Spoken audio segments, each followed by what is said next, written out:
Mari kita buka kembali Mushaf Al-Quran. Masih pada surat ke-52, surat At-Tur, yang lalu sampai ayat 28. Sekarang kita lanjutkan mulai ayat 29. Surat ke-52, surat At-Tur. Kita lanjutkan mulai ayat 29. A'udzu billahi minasyaitonir rajim.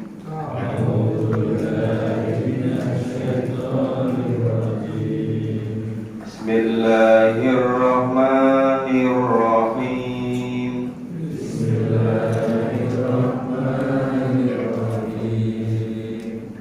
Fadzakir fama anta bi ni'mati rabbika bikahinin wala majnun. Fadzakir fama anta bi ni'mati rabbika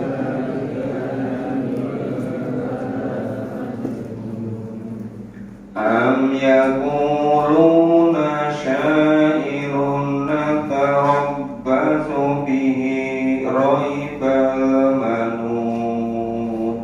Am yaquluna syairun natarabbasu bihi raibal manun.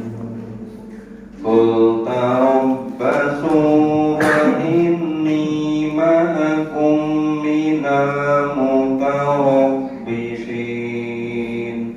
Qul tarabbasu wa inni ma'akum minal mutarabbisin. Am tamuruhum ahlamuhum bihadza am tamuruhum ahlamuhum bihadza am hum qaumun taghun. Am hum qaumun taghun. Am yaquluna taqawwalahu balil la yu'minun. Am yaquluna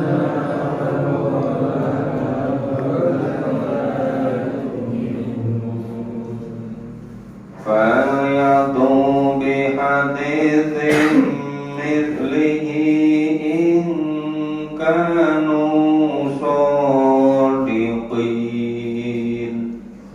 فَلْيَأْتُوا بِحَدِيثٍ مِثْلِهِ إِنْ كَانُوا صَادِقِينَ. أَمْ خُلِقُوا مِنْ غَيْرِ شَيْءٍ أَمْ هُمُ الْخَالِقُونَ. أَمْ خُلِقُوا مِنْ غَيْرِ شَيْءٍ أَمْ هُمُ الْخَالِقُونَ.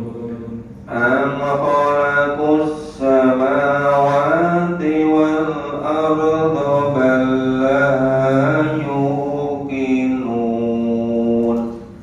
أَمْ خَلَقُوا السَّمَاوَاتِ وَالْأَرْضَ بَل لَّا يُوقِنُونَ. أَمْ عِندَهُمْ خَزَائِنُ رَبِّكَ أَمْ هُمُ الْمُصَيْطِرُونَ. أَمْ عِندَهُمْ خَزَائِنُ رَبِّكَ أَمْ هُمُ الْمُصَيْطِرُونَ. أَمْ لَهُمْ سُلَّمٌ يَتَّبِعُونَ فِيهِ. أَمْ لَهُمْ سُلَّمٌ يَتَّبِعُونَ فِيهِ. فَلْيَأْتِ مُسْتَمِعُهُم بِسُلْطَانٍ مُّبِينٍ. فَلْيَأْتِ مُسْتَمِعُهُم بِسُلْطَانٍ مُّبِينٍ. أَمْ لَهُ الْبَنَاتُ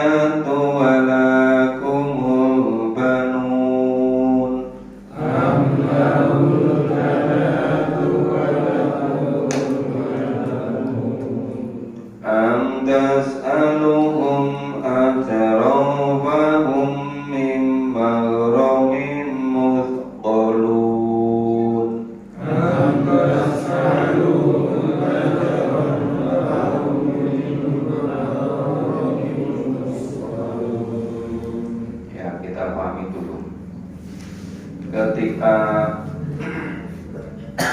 surat At-Tur ini diwahyukan, itu banyak orang-orang di Mekah itu mengatakan bahwa Nabi Muhammad itu tukang tenung. Ya, bahkan banyak juga yang mengatakan ahli sihir. Bahkan sahabat mengatakan itu orang gila. Padahal mereka tahu persis sejak kecil, bahkan menjadi sohibnya, menjadi teman-teman akrabnya. Dan sejak jauh sebelum diangkat menjadi nabi, itu sudah terkenal dengan gelar Al-Amin. Tapi ketika diutus Allah menjadi Rasul, menjadi Nabi, banyak orang-orang yang tidak mau menerima. Kemudian dengan berbagai macam cara, salah satunya itu menolak dengan mengatakan bermacam-macam pada Nabi. Maka di sini Allah menurunkan wahyu, memperkuat Nabi dan para sahabat. Fadzakir, maka tetaplah memberi peringatan. Fama anta binikmati rabbik, dan kamu tetap memperoleh atau berada pada nikmat Tuhanmu. Ya bika ini wala majnun, kamu itu bukanlah seorang tukang tenung dan bukan pula orang gila. Jadi walaupun orang-orang banyak mengatakan seperti apapun, kalau menyatakan bahwa Nabi itu bukan tukang tenung, bahwa Nabi itu bukan orang gila, yang pasti benarnya ya firman Allah ini. Jadi kebenaran itu sebetulnya menurut Allah dan Rasulnya. Kebenaran bukan menurut persepsi orang-orang.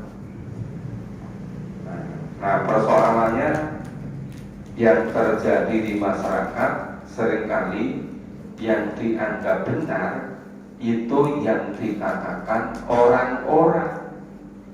Padahal yang benar itu apa yang difirmankan oleh Allah. Am yaquluna syairun natarabbasu bihi, ya, raibal manun.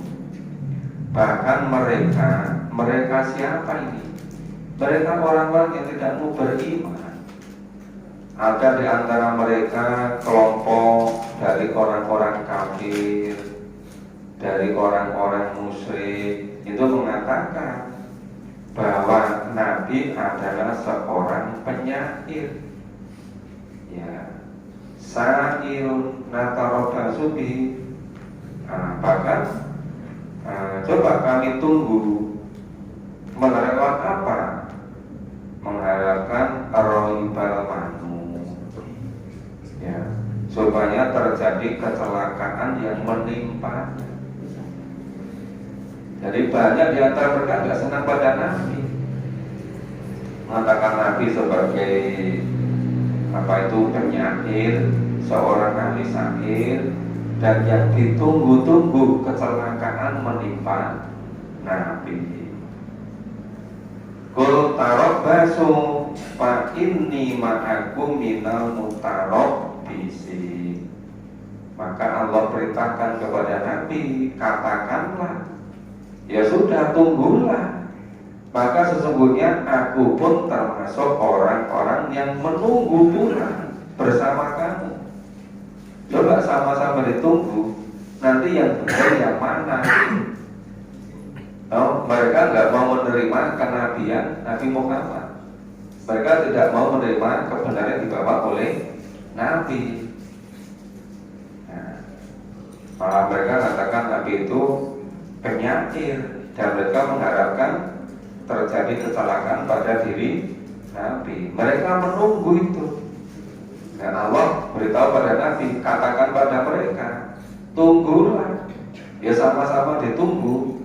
Nanti yang akan ketahuan. Ya. Antak muruhum ahlamuhum bihada. Apakah mereka diperintah oleh pikiran mereka sendiri untuk mengucapkan Tuhan-Tuhan ini? Ya. Amhum qaumun taghun. Ataukah mereka itu kaum yang melampaui batas? Nah, mereka itu diperintahkan oleh pikiran-pikiran mereka sendiri untuk mengucapkan Tuhan-Tuhan ini, atau mereka itu memang kaum yang melampaui batas. Am yaquluna taqawwala.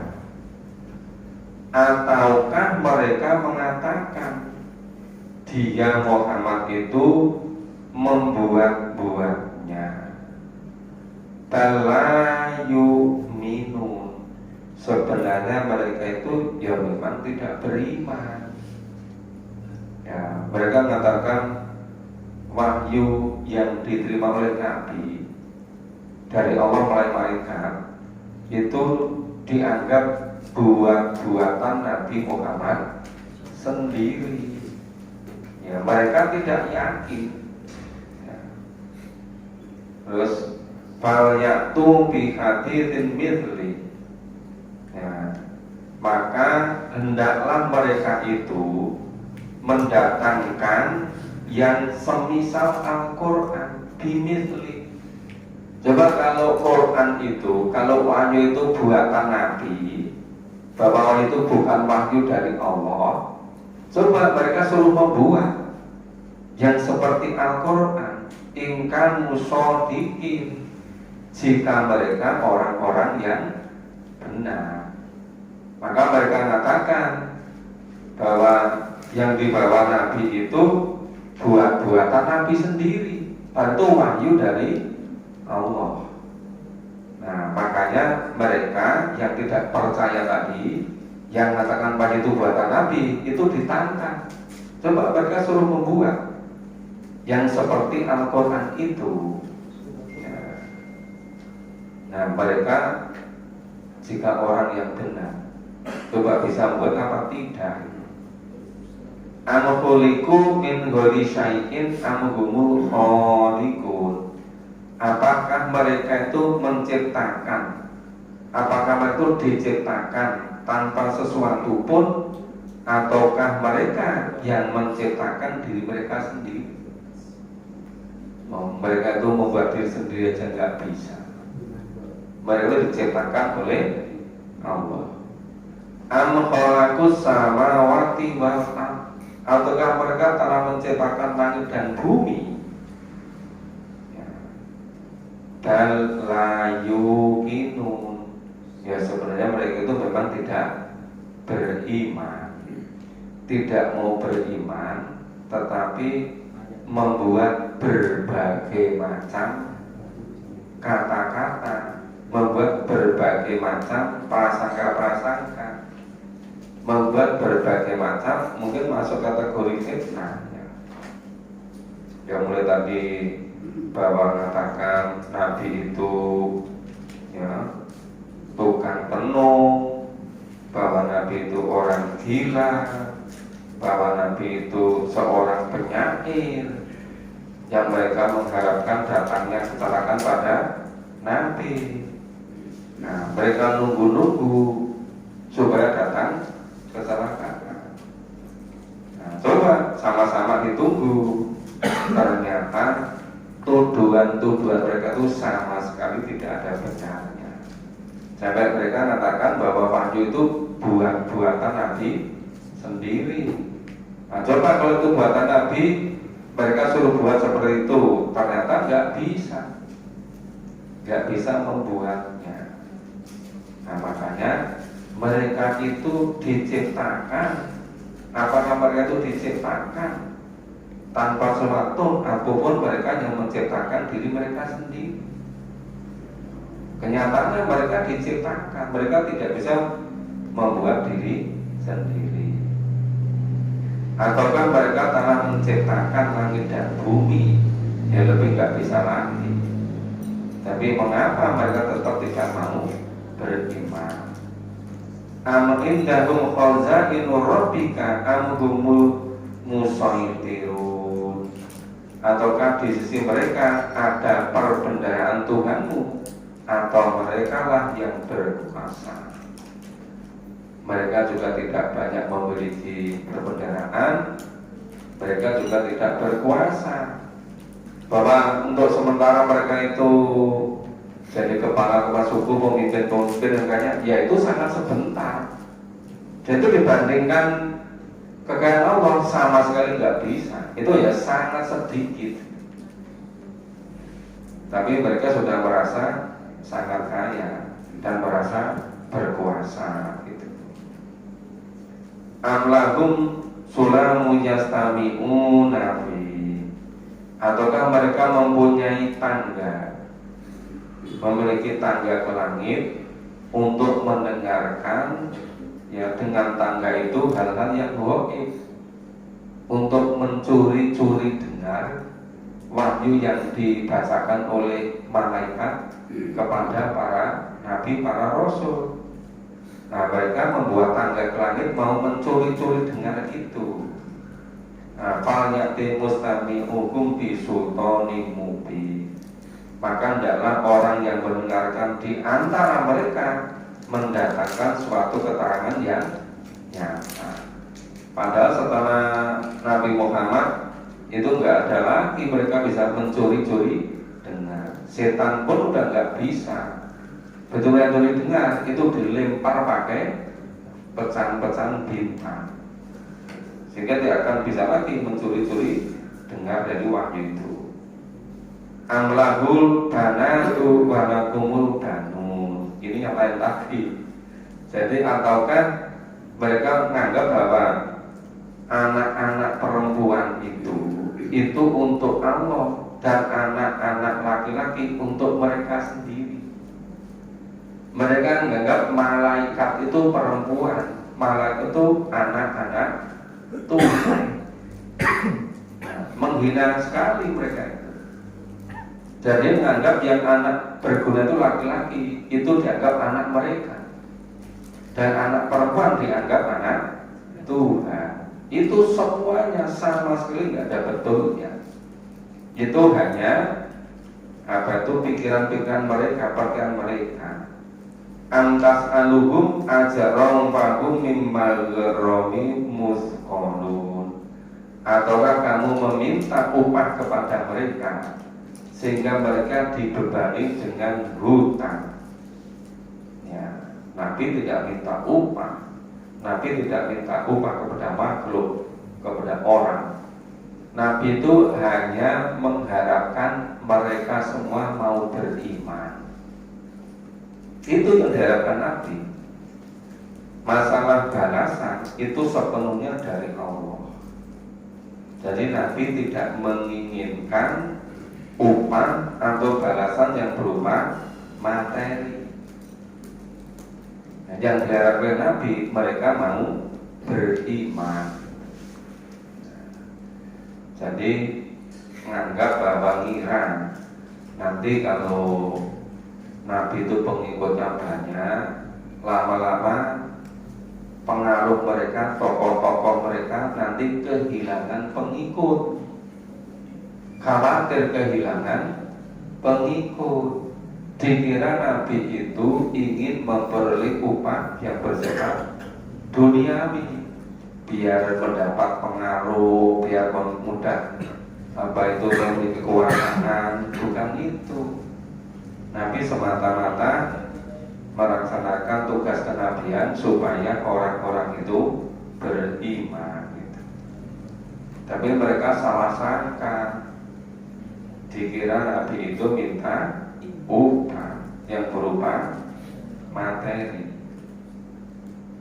Nah, mungkin dikira karena pengikut itu orang yang ekonominya biasa-biasa, sampai kemudian mereka berhutang. Itu sama sekali tidak ada betulnya. Kita lanjutkan baca mulai ayat 41. A'udzu billahi minasyaitonir rajim.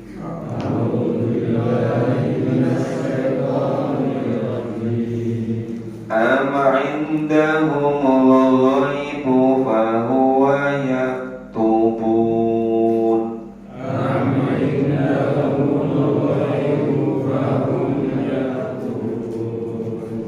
Am yuriduna kaida.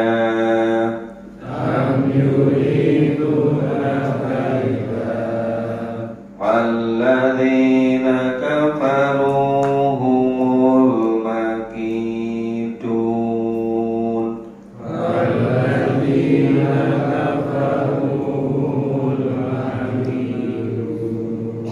Am lahum ilahun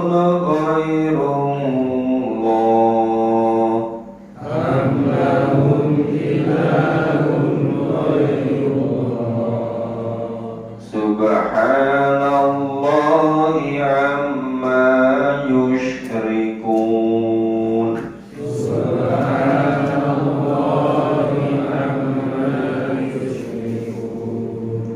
Wa in yaraw kisfan minas samai saqitan yaqulu.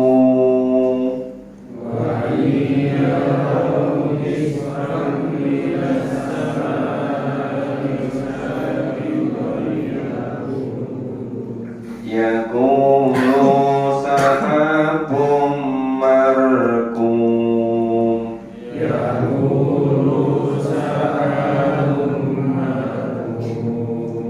Fadharhum hatta yulaqu yawmahumul ladzi fihi yus'aqun.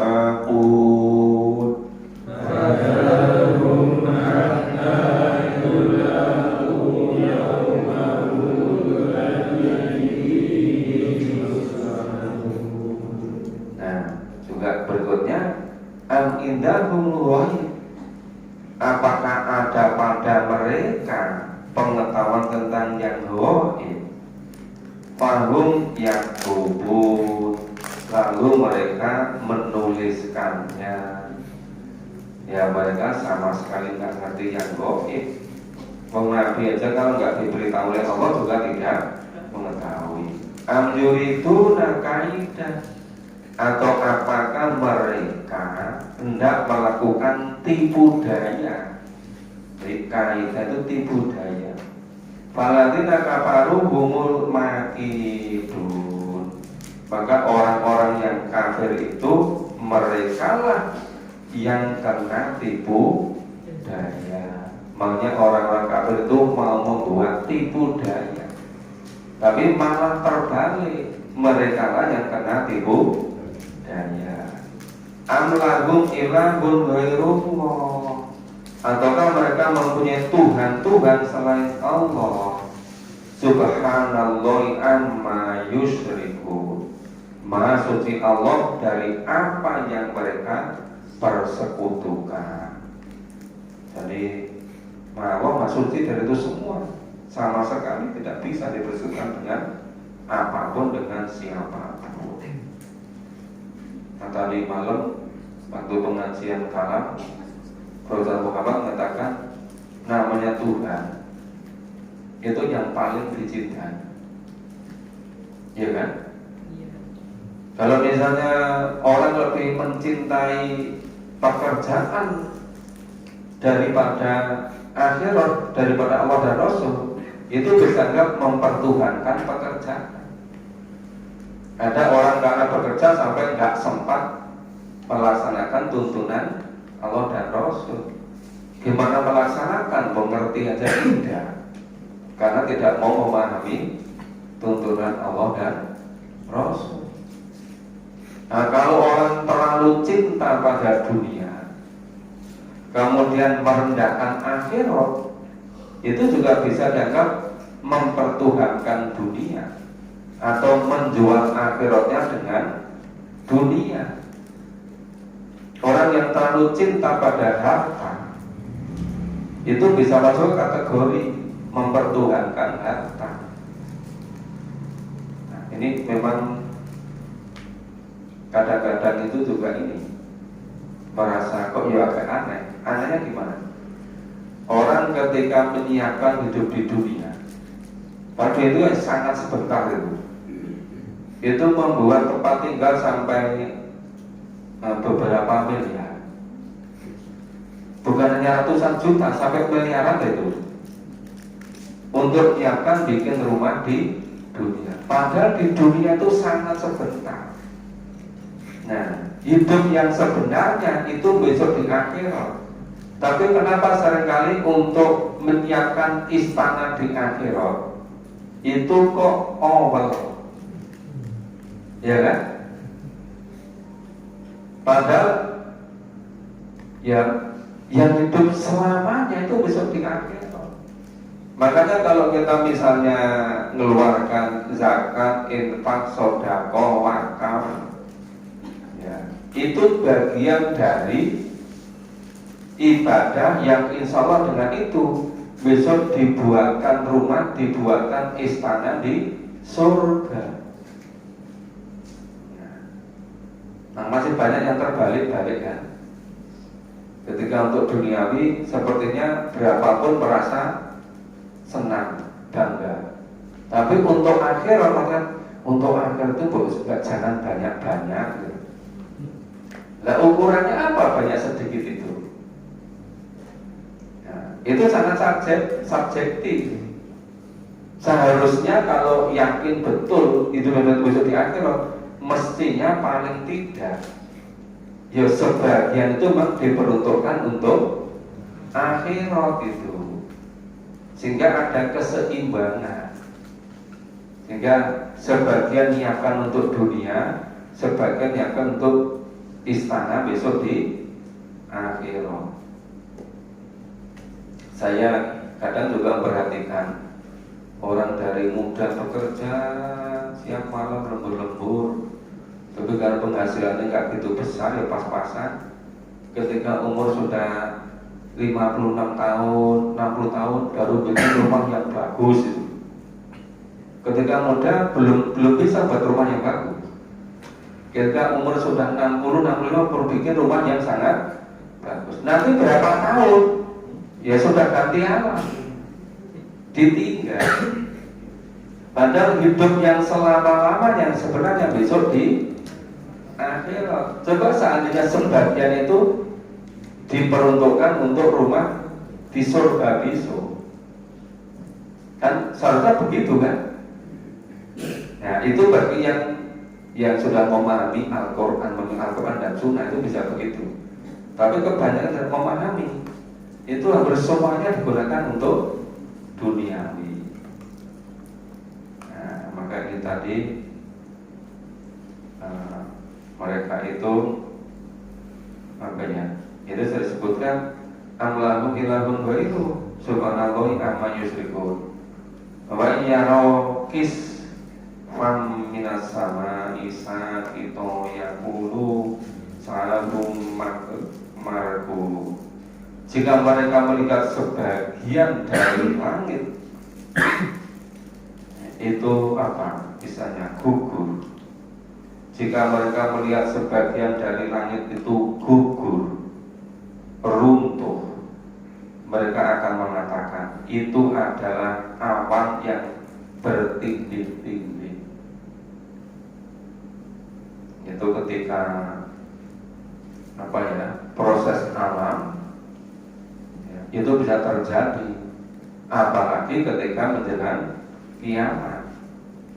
Jadi ketika mereka melihat sebagian dari langit itu gugur atau runtuh, nah mereka akan mengatakan itu adalah awan yang bertindih-tindih. Fadarhum hatta yulaku yaumahumul ladzi fihi yus'aqun.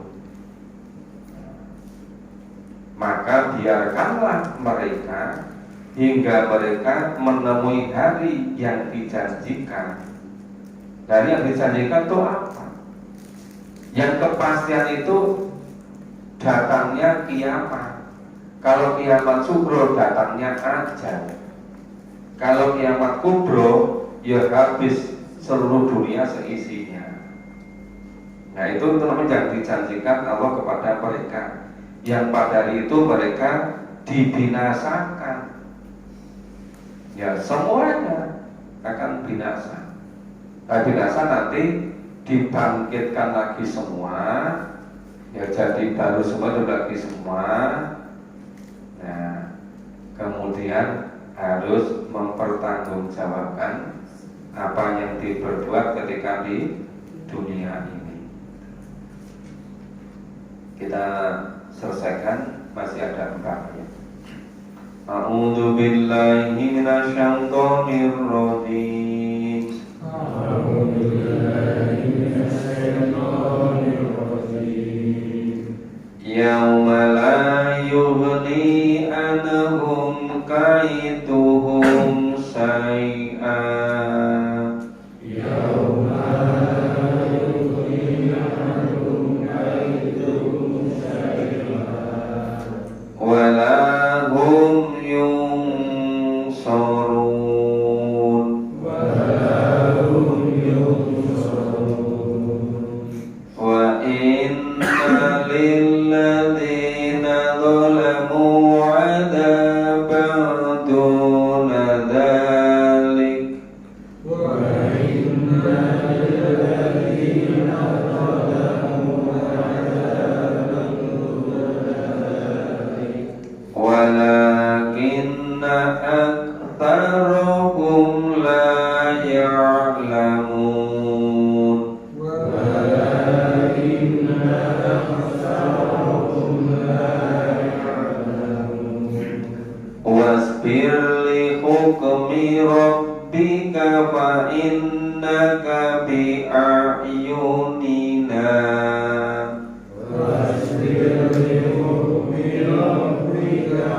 waktu yang dijanjikan itu dijelaskan lebih lanjut.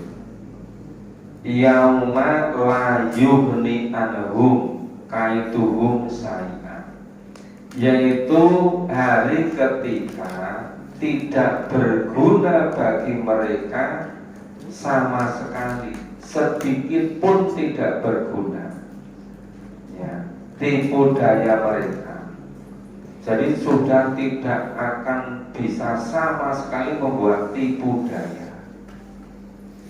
Yang biasanya ketika di dunia biasa membuat tipu daya dengan berbagai macam skenario, dengan berbagai macam cara, itu nanti sudah tidak bisa sama sekali. Walahum yungsorun, dan mereka tidak akan ditolong, nggak ada lagi yang bisa nolong. Wa inna lilladzina dzalamu adzaban duna dzalik. Sesungguhnya untuk orang-orang yang zalim ada azab selain itu. Walakinna aktsaruhum la ya'lamun. Tetapi kebanyakan mereka tidak mengetahui. Yang dimaksud orang-orang zalim itu ada azab selain itu. Maksudnya selain adab di dunia, selain siksa di dunia, itu adab yang sebenarnya adalah adab di akhirat. Nah, itu adab yang sebenarnya gitu. Cuma kebanyakan manusia tidak mengetahui, kebanyakan manusia tidak menyadari, makanya tidak mau menyiapkan supaya tidak kena adab akhirat itu. Ya, wasbir li hukmi rabbika fa innaka bi a'yunina. Dan bersabarlah dalam menunggu ketetapan Tuhanmu, maka sesungguhnya kamu berada dalam penglihatan kami. Semuanya di bawah pengawasan Allah, semuanya di bawah pengetahuan Allah. Kata wasabih bihamdi rabbika hina taqum. Ya, bertasbihlah dengan memuji Tuhanmu ketika kamu bangun berdiri. Nah, itu disebutkan hendaklah bertasbih ketika kamu bangun, ya bangun dari tidur, ya bangun misalnya meninggalkan kegiatan pengajian, maka biasanya kan ditutup dengan doa kafaratul majlis, itu maksudnya bertasbih. Itu mengakhiri kajian itu biasa diakhiri dengan bertasbih. Nah, bisa juga itu ketika berdiri hendak sholat. Kemudian makanya wa minal laili fasabihu, dan bertasbihlah kepadanya pada beberapa saat di malam hari. Wa idbarul nujum, dan di waktu terbenam bintang-bintang. Maksudnya terbenam bintang-bintang itu ketika sinar matahari sudah mulai jelas, sudah mulai terang. Kemudian karena bintang-bintang itu jaraknya lebih jauh dari bumi, maka sinar bintang kalah dengan sinar matahari. Maka kalau siang hari seakan-akan sinar akan bintang itu tenggelam, padahal itu karena kalah terangnya dengan sinar matahari. Maka bahasa di sini itu di waktu terbenam bintang-bintang, itu masuk datang waktu fajar, sinar matahari mulai kelihatan dari timur. Makin lama nanti semakin terang, semakin jelas, ya bintangnya semakin tidak kelihatan. Jadi masih seperti itu. Silakan, mungkin ada di antara Bapak Ibu ada yang perlu bertanya, silakan. Ini surat At-Tur sudah selesai. Assalamualaikum warahmatullahi wabarakatuh. Assalamualaikum. Ini pertanyaan untuk orang yang seperti saya masih awam tentang agama. Kalau saya umpamakan orang mau naik kelas itu kan ada standar nilai, jadi ada standar kelas itu dikatakan syarat untuk menjadi naik kelas itu minimal nilainya harus 7 gitu, baru bisa naik kelas. Ya kan bisa saja nilainya yang bagus itu 9 ataupun 10. Nah yang dibutuhkan itu apakah ada standar untuk seorang Muslim, seorang Islam itu untuk bisa masuk ke dalam surganya Allah? Maksud saya apakah bisa ada sesuatu yang berbanding lurus ya? Kan kemampuan orang masing-masing tidak sama antara satu dengan yang lain. Ada yang pandai, ada yang ada yang mungkin cenderung agak bodoh. Tentunya yang agak bodoh itu kan tidak mungkin bisa menjalankan semua perintah yang sesuai dengan yang diajarkan oleh Al-Quran dan Hadis. Nah, yang jadi pertanyaan, apakah ada standar ibadah bagi seorang Muslim untuk bisa sekedar masuk ke dalam surganya Allah walaupun dengan nilai yang sangat batas bawah gitu, Pak? Mohon dijelaskan. Sepengetahuan saya, standarnya itu menurut Al-Quran sangat jelas. Standar yang pertama itu iman. Standar minimalnya dengan iman. Nah, dengan iman itu ibadah-ibadah yang lain seberapapun itu jadi bisa diterima. Misalnya kalau orang semula tidak beriman, kemudian terus beriman ke keislaman, itu pahala yang dilakukan masa-masa lalu itu dihitung semua. Ya. Dan nanti perbuatan salahnya itu diampuni. Itu kekuatan iman. Jadi menjadi standar pertama utama yang menjadi keharusan itu iman.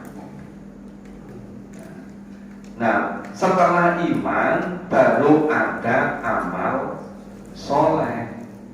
Yang namanya amal soleh itu sebetulnya masing-masing orang relatif tergantung kemaksimalannya, kemampuannya. Jadi amal soleh itu nanti bisa jadi relatif, tapi yang menjadi penentu utama, yang menjadi standar minimalnya itu iman. Makanya kalau imannya itu tidak bersih, ya, misalnya bercampur dengan kemusyrikan atau bercampur dengan kemunafikan atau ada keraguan-raguan, itu yang jadi penghalang untuk masuk surga. Sehingga yang menjadi penentu utama itu iman. Nah ini yang seringkali berbeda dengan mungkin persepsi sebagian orang-orang era sekarang. Sepertinya tidak begitu hati-hati, tidak begitu sungguh-sungguh untuk persoalan iman ini. Tapi seakan-akan langsung ini yang dilihat itu amalnya, perbuatannya. Padahal amal perbuatan itu kalau nggak ada iman itu tidak bisa dihitung. Yaitu satu hal. Hal berikutnya mengenai kemampuan manusia berbeda-beda. Nah, itulah yang namanya Allah menciptakan manusia di ahsani taqwim. Di ahsani taqwim itu masing-masing manusia memiliki kelebihan yang satu dengan yang lain, itu bisa berbeda-beda. Ya, di ahsani taqwimnya Komeng, ya jadi seperti itu. Yang sedang ini kan berita tentang Komeng kan? Ya, katanya fotonya nyeleneh gitu, yang menjadi menarik orang gitu. Padahal modalnya cuma modal foto nyeleneh sama ngomong ibu. Iya ya. Kok bisa 1.300.000 pemilihnya? Yang menghabiskan bermiliar-miliar kok kalah sama dia. Jadi yang namanya fi ahsani taqwim itu tidak harus kecerdasan yang berupa pengetahuan atau kognitif, tapi tak terhingga itu. Ada kan itu yang biasa ngelucu di TV itu seringkali hanya dengan modal jelek-jelekan diri sendiri kok jadi kaya raya gitu. Iya kan? Ada itu loh yang katanya apa itu mulutnya seperti Bimo itu. Tukul Pak ya? Dono, tukul. Kan macam-macam kan jenisnya itu. Tapi justru itu menjadi kelebihan bagi dia. Ada kalau kita baca itu ilmuwan dunia luar biasa hebatnya. Itu nggak memiliki anggota badan, tetapi kecerdasannya luar biasa. Ada juga yang begitu. Nah, tadi kaitannya dengan apa itu standar amal soleh, yaitu sebenarnya sesuai dengan instrumen nikmat yang Allah karuniakan kepada yang bersangkutan.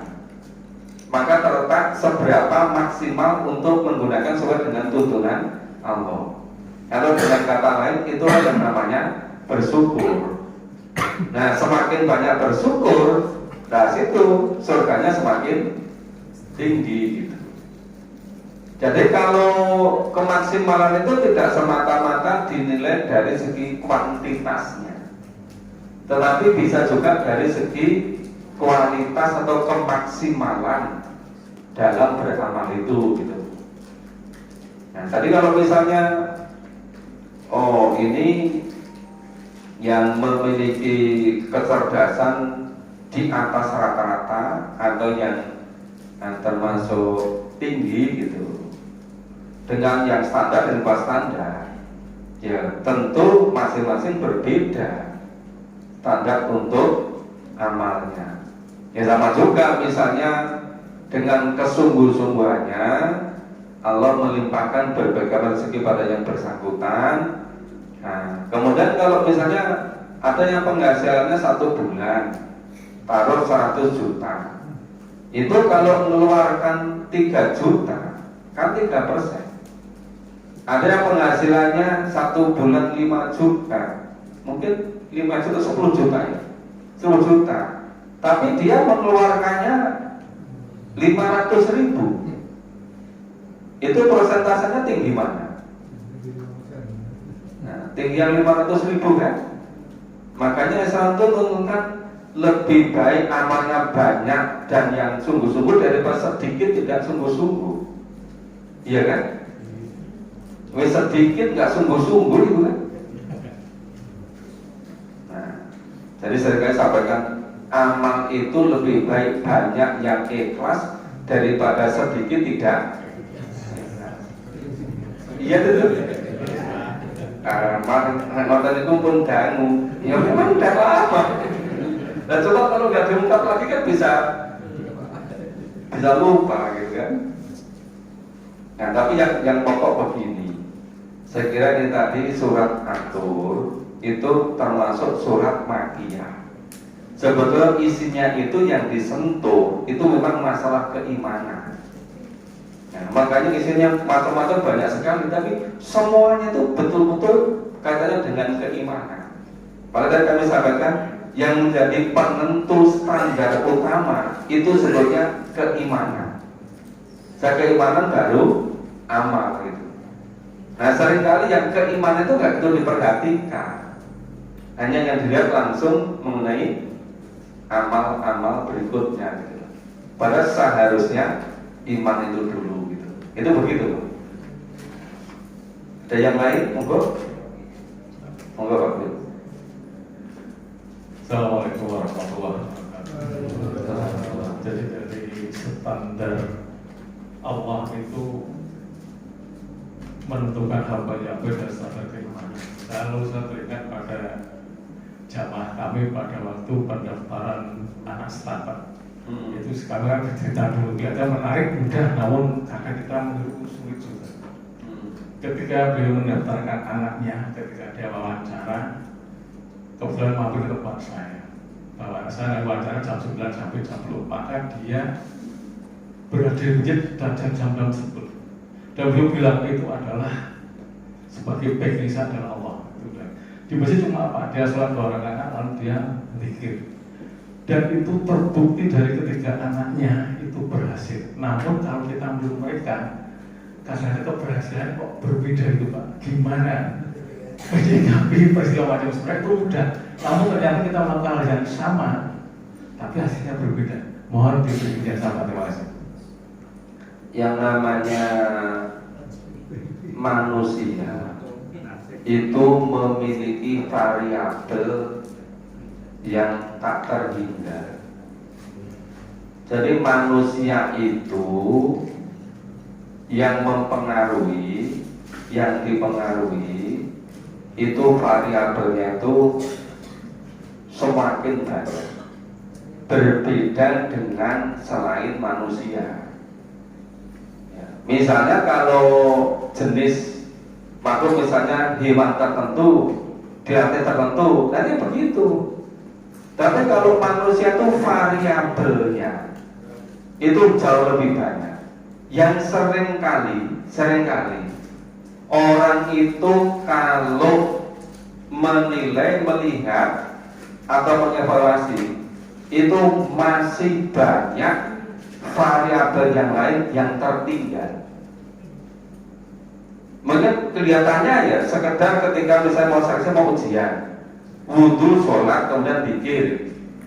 Padahal sebetulnya itu hanya bagian kecil yang dia sebelumnya sudah terbiasa melakukan sebetulnya bertahun-tahun. Cuma orang melihatnya hanya ketika itu, gitu loh. Saya juga ngalami ketika kuliah di 83, satu angkatan, oke, kurikulumnya sama, dosennya sama, kampusnya sama, laboratoriumnya sama, semuanya sama. Tapi satu angkatan 50 mahasiswa, jadinya 50 macam. Karena yang lebih menentukan itu sebetulnya bukan yang lain-lain. Yang menentukan sebenarnya subjek didik itu sendiri, mahasiswanya itu sendiri. Ya walaupun itu tadi kampusnya sama, ruang kelasnya sama, perpustakaannya sama, semuanya sama, dosennya sama semua. Yang berbeda itu kesiapan mahasiswanya. Jadi bermacam-macam semua kan? Nah, ketika lulus berbeda-beda semua.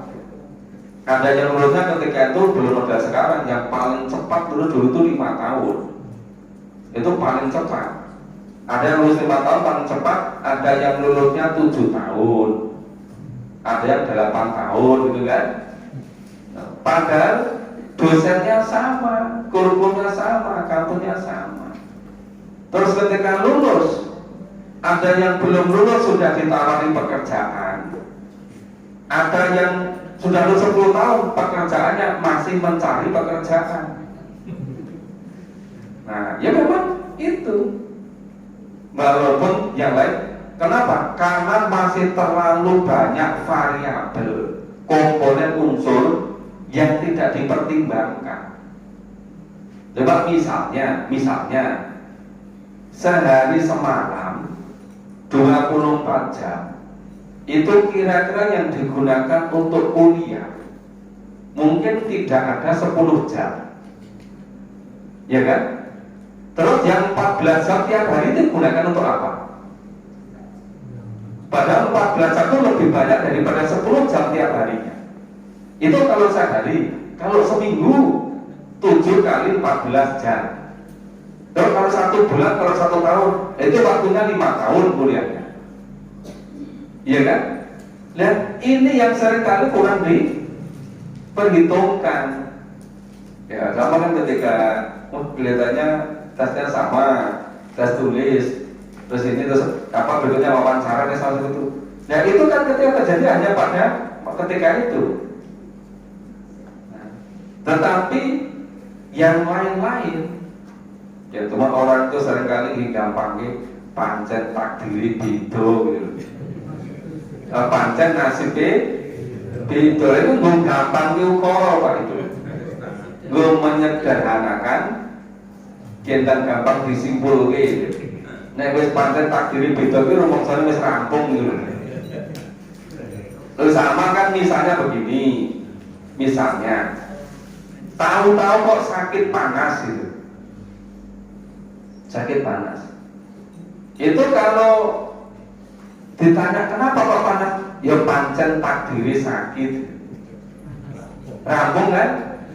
Tapi kalau panas itu dibawa ke rumah sakit, diambil sampel darahnya, dimasukkan ke lab, di titik itu akan ketahuan.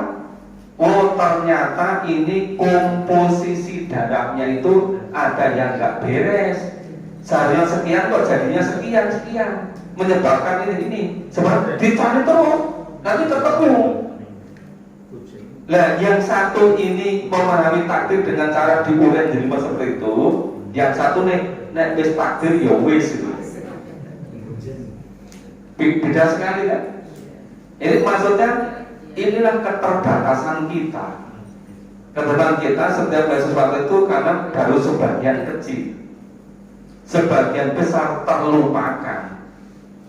Ya, salah satu sebabnya kenapa kok nggak cepat bisa maju, karena belum dilakukan apa-apa wis dikatakan pancen wis takdiri ngono gitu. Kalau misalnya mau makan udah siap semua, mau dimakan ternyata tumpah. Padahal karena nggak hati-hati, jadi pancen dulung takdiri ya iso teko mulut itu nasinya. Baru nanti kalau diteliti itu ketemu sebabnya loh, sebabnya apa kok sampai tumpah gitu kan. Nah, cuma itu tadi ada yang mau teliti cepat, ada yang langsung golek gampangnya gitu loh. Ya sama kan pancen ditakdir kira berhasil gitu. Cepat rampung gitu. Nah, tadi menurut saya memang yang kelihatan oleh kita, yang dari berita itu baru sebagian kecil dari yang sebenarnya, yang seharusnya. Yang sebagian besar itu terlewatkan dari perhatian kita. Ya bisa jadi yang ketika mau tes itu karena biasanya merasa gugup, merasa nggak tenang, tapi begitu ngambil air wudhu, sholat terus sedikit jadi tenang.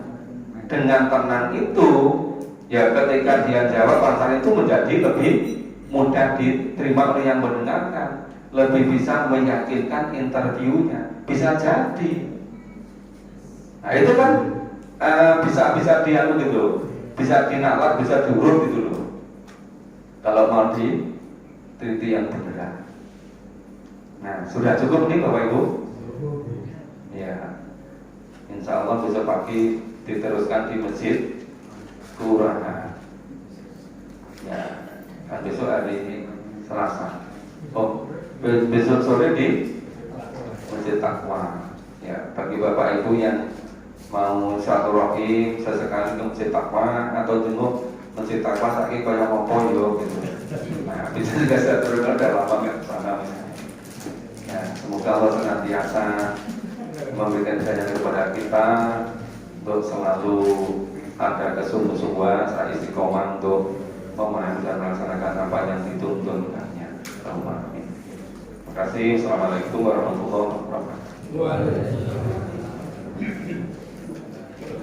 Bagaitu Bapak bulan kalau siapa setuju maka kajian yang dalam monitor itu kami sakit langkung paham dan sakit mengamankan waktunya pati sangat bagus habis sahabat ini pun Bapak Ibu lan Polres Kertoyo dengan sampun paripurna dan saderipun monggo dalem itu kasih kasih wasap Pak. Alhamdulillah rabbil alamin. Saling dulu berterima keterangan langsung kalau pantai juga belum terisi.